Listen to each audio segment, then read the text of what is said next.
Welcome back. If you've just joined us, you're watching the news at 10 on Channels Television, coming to you live from Lagos. A reminder of our top stories. Defection drama in Benue State as Governor Samuel Otom dumps the All Progressives Congress after his supporters stopped him from attending APC reconciliation meeting. Presidency insists ruling All Progressives Congress not bothered by the federal lawmakers' defection from the party, says action part of democratic change. Senator representing Kogi West, Dino Melaye, arraigned in an FCT High Court on 6 counts bordering on attempted suicide and attempt to escape from police custody. And over 200 people killed in a series of coordinated suicide attacks in southwestern Syria.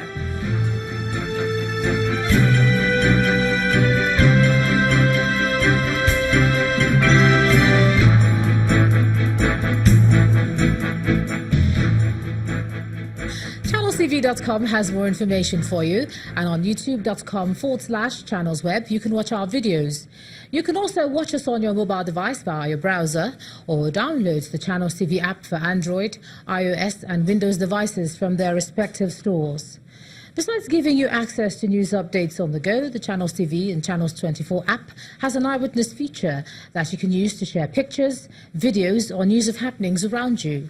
Just install the app, then tap and swipe to reveal the menu and then follow the instructions. Now let's take a look at some of those pictures that were sent in to us, and let's start off with a video from the Igondo area of Lagos State showing these refuse vehicles along a queue trying to empty their content. Our eyewitness reporter wants the process of emptying this to be made easier to avoid the state from being taken over by debris.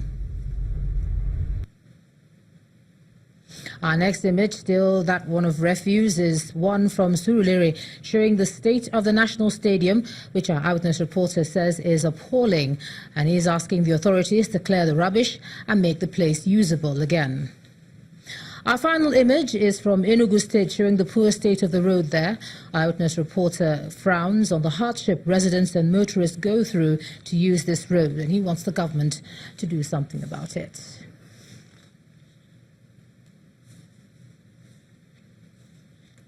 For all the pictures that you sent in, thanks a lot. Do send us some more.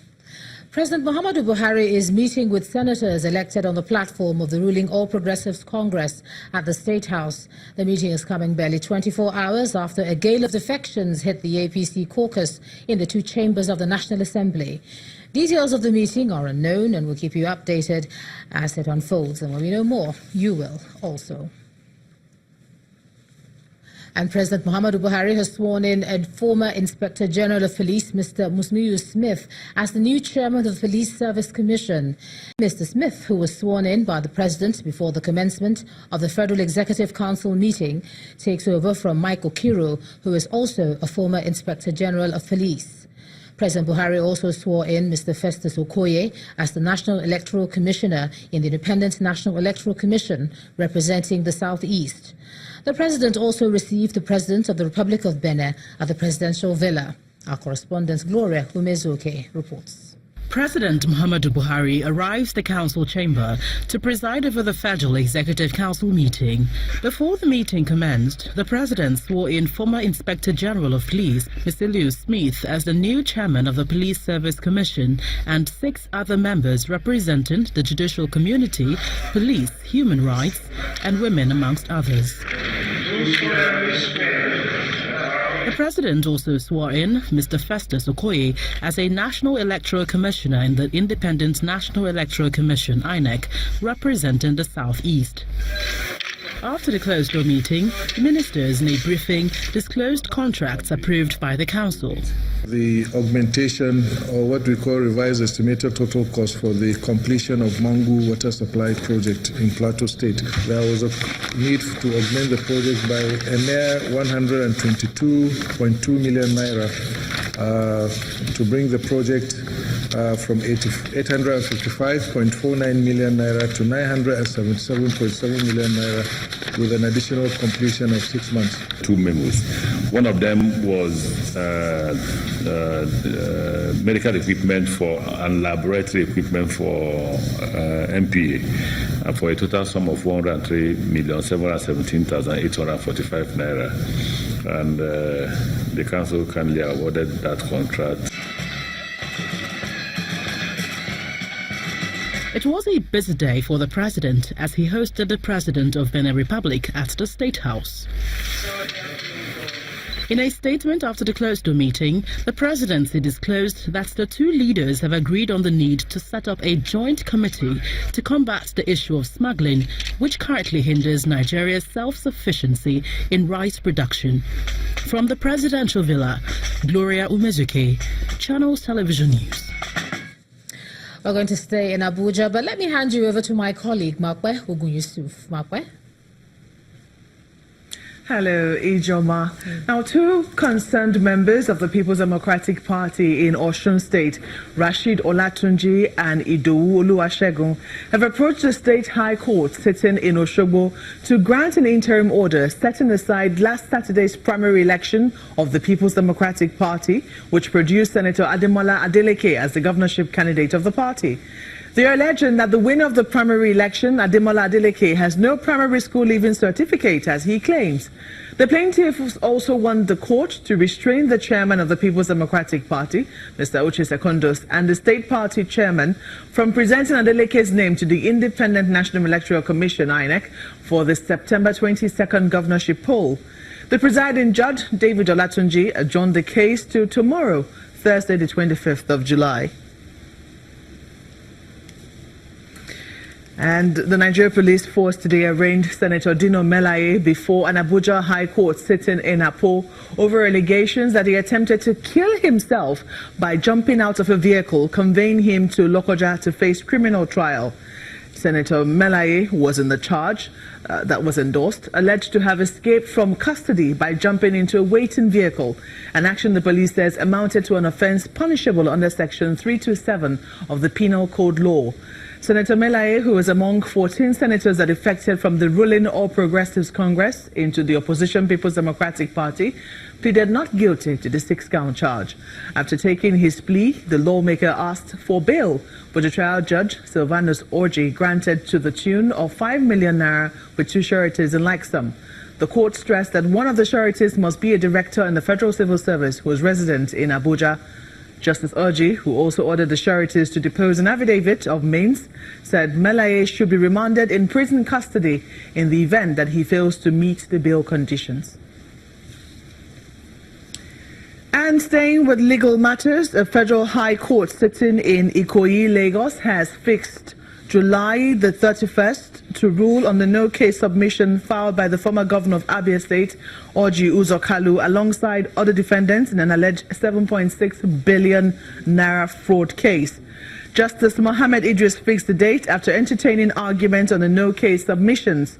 The defendants, Orji Uzor Kalu, his company Slock Nigeria Limited, and the state's former Commissioner for Finance, Ude Jones Udiogu, had all contended that the amended charge filed against them by the Economic and Financial Crimes Commission, the EFCC, does not disclose any case or offense against them to warrant their putting in a defense.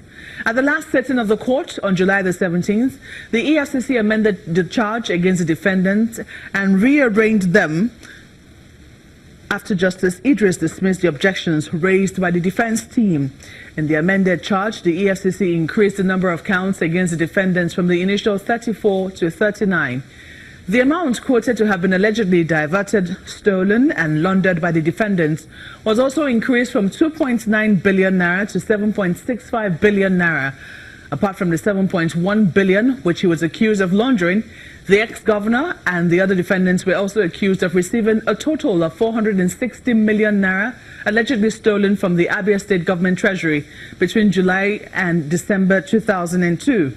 They've all pleaded not guilty to the charges.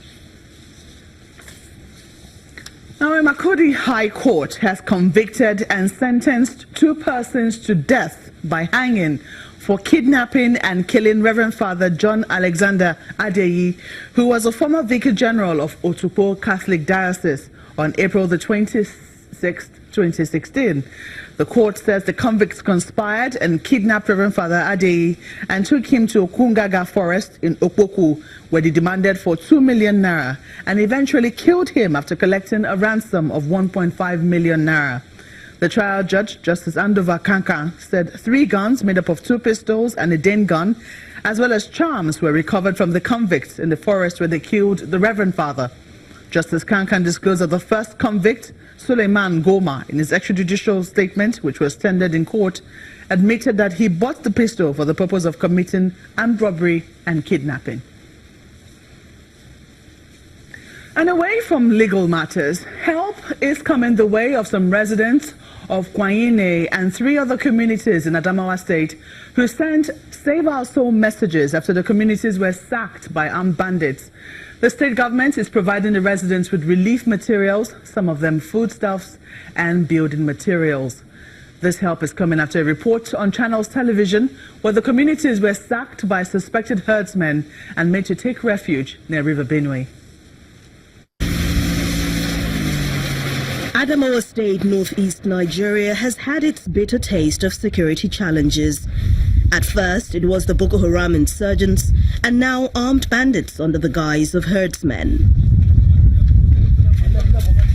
This deserted community and the leftover smoke are all relics of the latest attack by the killers, who sacked 4 communities, forcing residents to take refuge at the bank of this river, both adult and children. What can I tell you now? See where we find ourselves. We've been sacked out of our homes into this island. Look at us now. If there's anything government can do, let them do. We don't have food to eat, no shelter, and nobody from the government is here because we've been left to our fate.